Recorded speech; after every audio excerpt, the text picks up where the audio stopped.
I have requested the Sangeeta to use the bell in case of I exceed the time.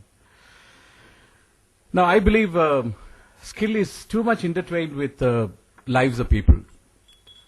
If you impart skills, it improves lives, and that is the focus on which I want to really take you through a few slides. Apparel and textile happen to be the largest employer. Nearly 60 million people are already employed. And we have estimated that we will add another 12 million in the last 2 to 3 years. So after agriculture, this is the largest sector. So this is a good case study for you to really look at some of the issues which we are looking at. Mr. Kamalnath's book, which was more or less the same time my book came out on Indian Design Age. I wanted to just focus on two issues in this slides. One is that earlier the parents felt that, okay, I must actually save everything and my children should have a better life. Now the people who live, they want a better life now. Life should get better for me and also my children. So the life has changed. Aspirational group of people have already become the largest group of people in India. And education has to understand this new reality. The other is, at an individual level, everybody is innovative in India. But when it comes to a societal innovation, it does not happen. Commonwealth Games is a very good example. I need not go into that. Every day screaming headlines are there. If it was a collective innovation was possible, it would have happened. Something then pulls the gravity down. Gravity of something else pulls us down from achieving societal innovation. Now I think there are two issues which are now faced by the country. One, to innovate the minds of people, make it collectively societal innovation. The other part is to have skills for the hands of people so that they can realize the ideas created by the minds. Now these are two different issues, but both are very critical in India because we seem to have a lot of ideas but very little products on the shelves of the world compared to Korea or Italy, which are much smaller countries, but they have very world-beating brands of products from their countries. Similarly, we said that we have 1.2 billion population, but when you look at the skilled workforce of 12.8 million people join every year, you have only 3% of that having any training. And I will show you some of the staggering issues. So 1/3 of the population in the country is youth, as you already know. And they can be actually the partners to the progress and development. And by 2020, we would have probably exceeded all the youth put together of these countries, Brazil, China, Germany, US.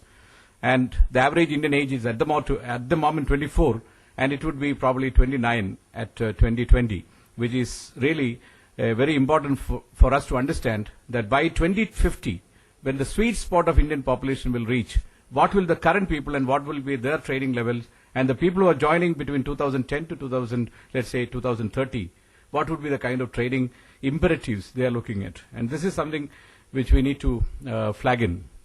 As I said, the median age of some of the countries, Tokyo, for example, Japan, the main study of Bunkai University today is how to make clothes for the age 50-plus-year-old people, because it has become what is called an aged society. Super aged society, it will become 20% of the population reaches above 60, and currently they are 14%.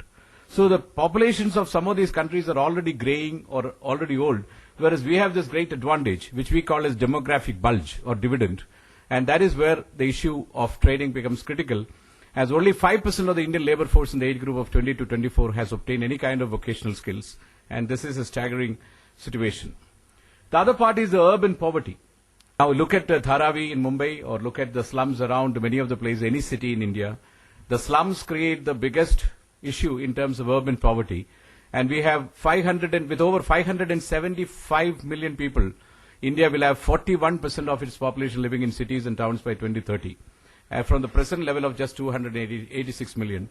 And I have also referred in my book this because there is a chapter called India, the Design and the City, in which I have referred to and projected that India is slated to have 55% of its population living in urban centers by 2050 against 30% now. And now India's urban population is rising. And where do you find the employment? Where do they live? Whereas the employment generation activities of manufacturing especially are moving out of the cities. They have to, because it has become too expensive. Gurgaon cannot just afford to pay the kind of wages for the laborers in Gurgaon, nor the space rentals. Simply it has gone out of hand. So what do? Go past Manesar. And where do the people need to come from? They cannot even live in Manesar because there are no dormitories. So where do they live? They live in slums. and they create the whole socio-economic system keeps, having its own problems. So India's urban population is increasing at a faster rate than the population. There are 80 million poor people living in the cities and towns of India, and increasing slum population, over 61.8 million people living in slums. Now, if you look at Dharavi, for example, I had the occasion to visit as director of NID. We were trying to create a Made in Dharavi label with a design intervention. And I have found that everybody was in pottery or in leather or creating leather belts and bags and beautiful products.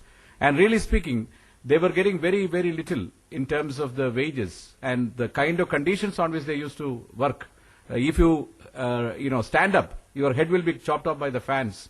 Ceilings are so small, you have to always crawl and sit in those places in Dharavi if you have visited. It's just mind-blowing to tell how people are working in India and making their livelihood. And when we talk about the conditions of this people who are to be employed, of the skills, it leaves much to be desired.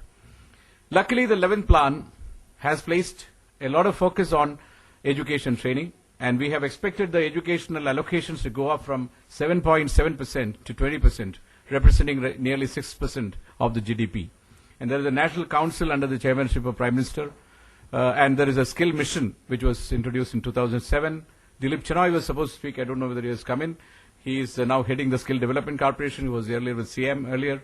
And DGET has really placed a lot of emphasis on assessment and skill development.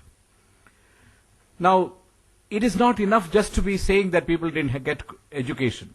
Did they get the technical education to actually get an employment? That is the issue.